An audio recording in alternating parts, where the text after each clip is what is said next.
With Donald Trump back in power and promising massive changes to the immigration system, winning asylum in 2025 is going to be tougher than ever before. But there's hope. If you know exactly how to handle your asylum interview, you can still win your case. I'm going to give you concrete tips for acing your interview, even in this challenging environment. We're focusing on how to answer questions at your asylum interview in 2025, and we're starting right now. I'm Brian Manning, and I used to be an asylum officer with the government, but now, as an asylum lawyer, I help immigrants all over the country secure their future in America through asylum. Let me know in the comments if you've got an asylum case pending or are considering applying. I'd especially like to hear from you if you've been waiting for an asylum interview for multiple years. The reality is that asylum approval rates are likely to plummet over time as the Trump administration implements stricter policies and places increased pressure on asylum officers to find reasons to deny cases. But here's the thing, they still have to follow the law. If you present a strong case and handle yourself properly at your interview, they cannot legally deny you asylum. The key is understanding exactly what the asylum officer wants and needs to approve your case. From my time as an asylum officer, I can tell you that how you answer questions at your interview can make or break your case. Let's start with the most crucial principle. You must answer questions directly and precisely. Let me give you an example. If the asylum officer asks, on approximately how many separate occasions have you been physically harmed in your country? Many applicants make the mistake of responding with something like, Officer, I've been harmed so badly. These people want to kill me. They wouldn't stop coming for me. And the pain from the attacks, I can't even begin to tell you how I've suffered. While that response might be emotionally true, it doesn't answer the question. And in today's environment, where officers are looking for any excuse to deny cases, this kind of non-responsive answer can hurt you. Instead, try something like, I've been physically attacked 4 times, and I've also been threatened and harassed many times. This answer does 2 things well. It directly answers the question about physical harm, while also mentioning additional relevant information about threats and harassment. It's concise, yet complete.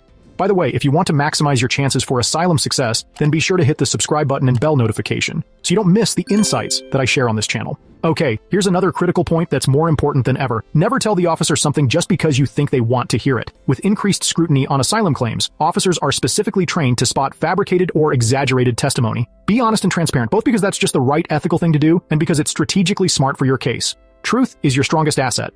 And listen, don't guess. If you don't know or can't remember something, it's perfectly fine to say, I don't know or I can't remember. These are much better answers than guessing and potentially creating inconsistencies in your testimony. Inconsistencies that skeptical officers will be eager to use against you. You see, that's the justification that asylum officers love seizing on when they can't find anything substantive in your case that would justify a denial. They pick apart every word you say, looking for even a hint of an inconsistency. Then they say, well, there were inconsistencies in your testimony, and therefore you're not credible, so we don't believe you. You're therefore denied. Here's another thing. When you're not entirely sure about details, use qualifying language. Here's what I mean.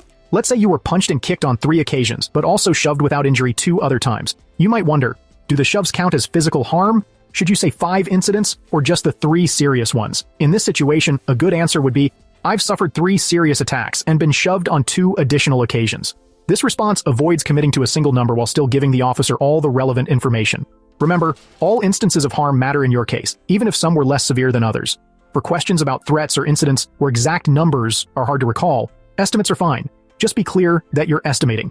For instance, I've received so many threatening calls that I can't keep track of them all. I believe there have been at least 20, but that's an estimate. One of the trickiest areas, and one where the new administration's officers are likely to focus intensely, involves recalling exact words from threats or confrontations. You're not expected to remember verbatim quotes, but you should try to recall key phrases. Here's an example of how to handle it. The incident was a long time ago and happened very quickly. I don't remember everything they said or all the exact words used, but one thing really stood out. They said, we know you support the political opposition and that you've been protesting the government, and bad things happen to people who do that. Or words to that effect. Okay, notice the phrase I used, or words to that effect. This gives you flexibility if you later recall the words slightly differently.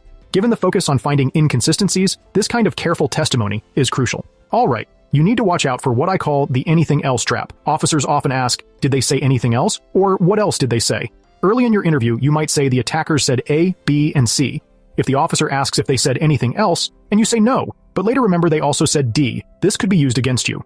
Instead, preface your answers with something like, from what I can remember right now, they said something to the effect of, before going on to paraphrase what was said.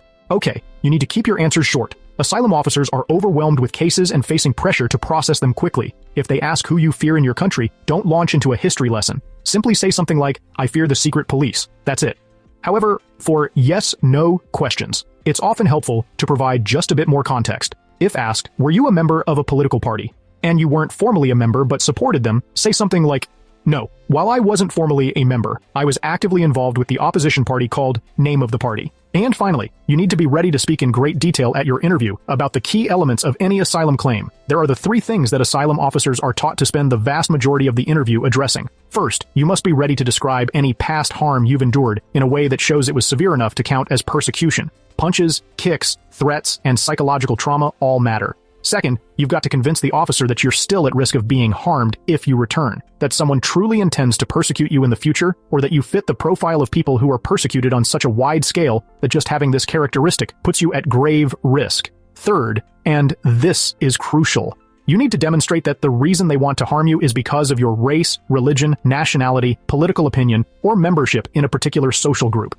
These 3 elements, past persecution, future persecution, and the connection to a protected ground, are what the officer is truly most interested in. Remember, the Trump administration is going to pressure officers to look for any reason to deny cases, but they can't deny you if you have a solid case. And at your interview, you answer questions directly and precisely, stay honest and consistent, use qualifying language when appropriate, keep responses concise, avoid guessing or making assumptions, address the exact question being asked, and speak in detail about the core elements required for asylum. If you're ready to take the next step and get help with your asylum case, call my office today. That number is 713-909-0401. Remember, we help people all over the country, so it doesn't matter where you live. Call us now to schedule an Asylum Strategy Session, so we can help you secure your future in America through asylum.